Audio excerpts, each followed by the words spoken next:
Super star Rajinikanth மற்றும் கமலஹாசன் ஆகிய இருவரும் பல ஆண்டுகள் கழித்து இணைந்துள்ள படம் தலைவர் 172. கமலஹாசன் இப்படத்தை தயாரிக்க, ரஜினிகாந்த் ஹீரோவாக நடிக்க, சுந்தர் சி இப்படத்தை இயக்குவதாக அதிகாரப்பூர்வமான அறிவிப்பை வெளியிட்டார். இது ரசிகர்களுக்கு பெரும் மகிழ்ச்சியை தந்தாலும் அது சில நாட்களுக்கு மட்டுமே நீடித்தது. ஏனென்றால் நேற்று தலைவர் 173 படத்திலிருந்து தான் விலகுவதாக இயக்குனர் சுந்தர் சி அறிவித்தார். ஆனால் இதற்கு காரணம் என்ன அப்படின்ட்டுன்னு யாருக்குமே தெரியாமல் இருந்துச்சு. இந்த நிலையில் இயக்குனர் சுந்தர் சி ஜாலியான கதையின் ஒன்லைன் ரஜினியிடம் கூறியுள்ளார்.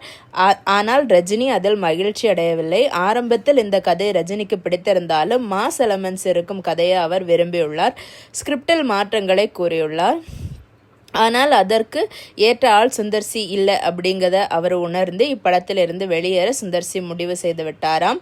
ஆனால் அவரை மீண்டும் அழைத்து வர முயற்சிகள் நடப்பதாக தெரிகிறது. என்ன தகவல் தெரிவிக்கின்றார் என்று பொறுத்திருந்து தான் பார்க்க வேண்டும். என்ன நடக்க போகுது அப்படின்ட்டு வெயிட் பண்ணி தான் பார்க்கணும். இதை பற்றி உங்கள் கருத்து என்ன அப்படிங்கிறத கமெண்ட் செக்ஷனில் சொல்லுங்கள். நன்றி.